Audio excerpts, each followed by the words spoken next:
ourselves. Timing is very essential here. First, I'd like to ask our panelists about possible common points, or maybe points where they disagree about their speeches. Do you think we have, because Dr. Żurawski said that we have less in common with the Americans than before, and do you agree, Mr. Walker?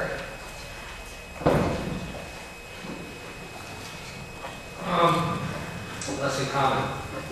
Geez, I guess in terms of this unifying presence of the Soviet Union, clearly NATO is an organization in the transatlantic alliance, and so U.S. security in relationship with Poland had the focus, or now Poland was Western Europe because Poland was the Warsaw Pact, but had this external focus, and certainly one that single external focus. So in that kind of narrow sense, I would say yes, we don't have as much in common. So I think that's only one expression of common interest. You know, I said that when you have an alliance, when you have some shared security arrangement, you have some 3D set of factors. You know, you have some sense of shared value. Certainly, we have a greater sense of shared value now. Poland is a market, free and open society, democracy, than we did when Poland was a communist country.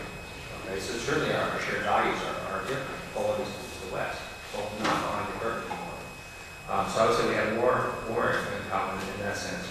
In terms of shared interest, the Soviet Union's not there. Certainly, the desire for our own mutual prosperity and advancement in the world was not that way during the heyday, kind of the golden age of NATO when we had the Soviet Union, when Poland was behind the curtain. So I think in certain sense we have not fewer shared interests. We still haven't focused on this one external target in the Soviet Union. So in that sense, I would say yes and no, but in general, I disagree. I think we have a greater shared interest. In terms of shared history, so that's the third thing I mentioned. I mentioned shared values, shared interest, shared history. I don't think that's changed. It just has more scope for manifestation. When Poland was behind the curtain, when Poland was part of the Warsaw Pact, that shared history had no scope to make any difference. We were going to engage NATO in the Warsaw Pact in some sort of military contingency or even an actual conflict. Then, you know, I used to be in the military, and I know how it is. You shoot the guy in front of you, okay, who you're ordered to do. So I don't think our shared history would have had scope for us to come up with common policies, common positions, and I think it has full scope to do so now. So my view, I would say the view of my own government is that overall, even though we don't have a unifying focus of the Union, we actually have more shared interests now last. That would be my position.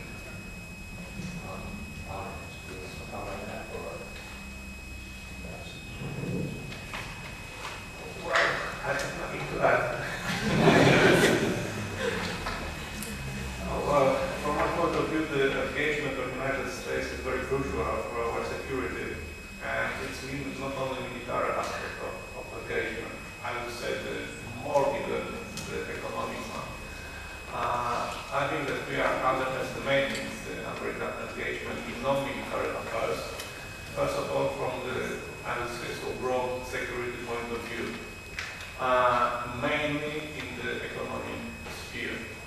I think that for the moment, the international security changes so much that the military power and the engagement of military power will be more and more instrumental. And instead of that, we will have economic wars, which will describe our 2030 security environment. And due to the fact the American knowledge, know-how, the American assets, and the American support might be crucial both for the Europe and as well as on the American itself, having in mind the financial crisis 2008. Thank you.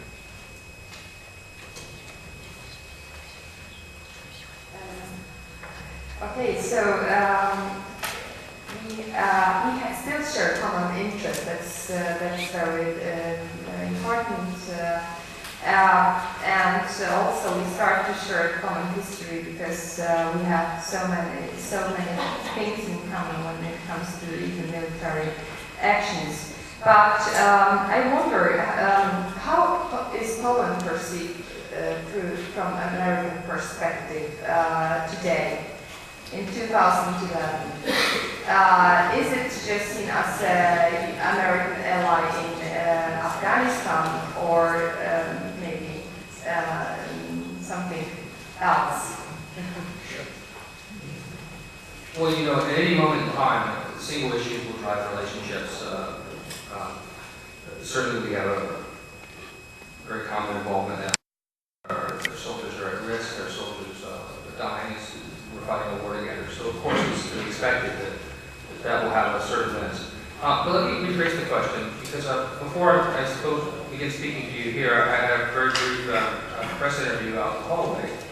And the question I was asked was phrased a little differently, which is, do you see Poland as like a B-class partner in NATO? Is it like a different category of NATO partner?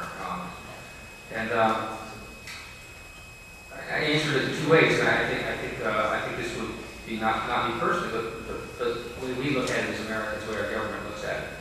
First of all, Poland's not a smaller consequential player in alliance or EU affairs. Both the size and population of Poland and its geography, which has been tragic for much of its history, but it's fortuitous for us in many ways. It's the center cockpit of Europe.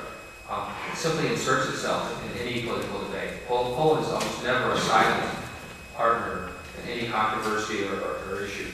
So when we seek to affect wider policies around the world through international fora, be it the UN or NATO or EU, we invariably look at Poland, where's Poland's position, do Poland supporters, not supporters, that sort of thing.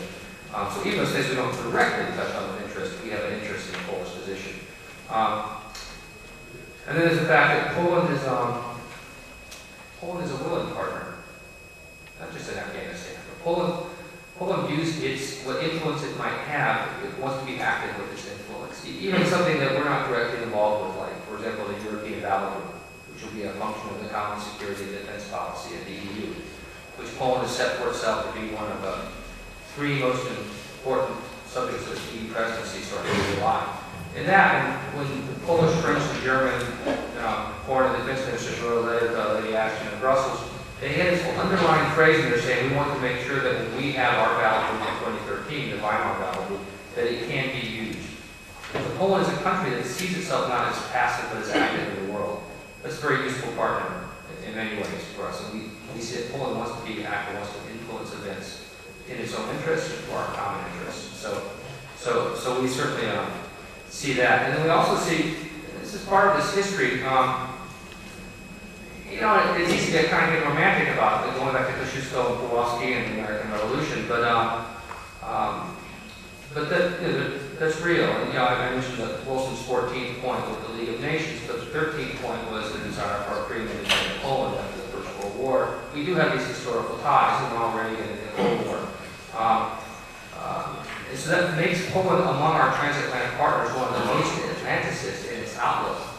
Maybe the most Atlanticist after Great Britain in its outlook among our various NATO partners. So even if Poland were not of its size and population and capability, its simple political and historical orientation and shared ties would also make it important. So I would say even though single issues do rise up like Afghanistan, and they do tend to be a thing we talk about a lot, although it's not the thing we talk about the most with Poland. You know, I handle military issues, we talk about other things even more often, but it's not what drives us. We view Poland across a wide range of issues, and even when we don't have a direct stake in it, we're really interested in what Poland's point of view is because it's an influencer and an active country.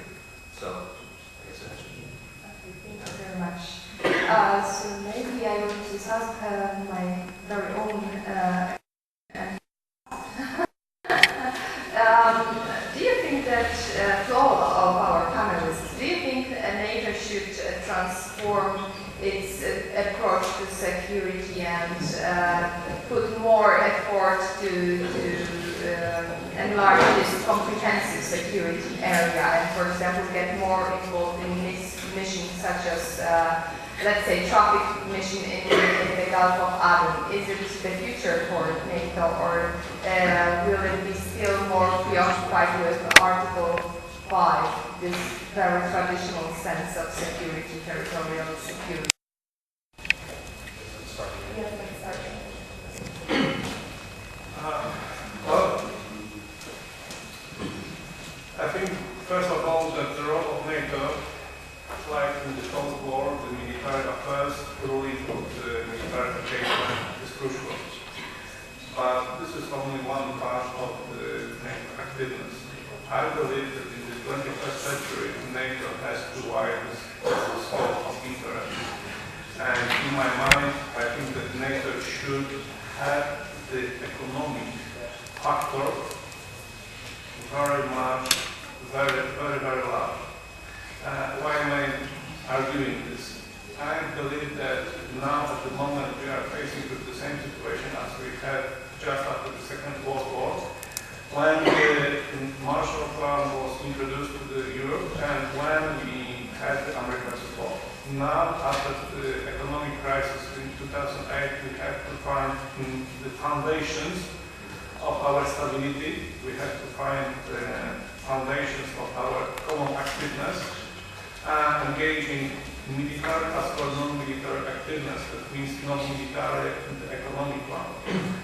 If we are dealing with the crisis like in the Libya or in the other North Africa states, we may see that the most important things, the most crucial things is to have stable economy, and due to the stable economic creation of the vision of the better world, which may allow to introduce our own values into those societies which are requiring them. I think that NATO have to broaden or expand its own activeness, otherwise it will be like Wisconsin with the post-conflict era arsenal.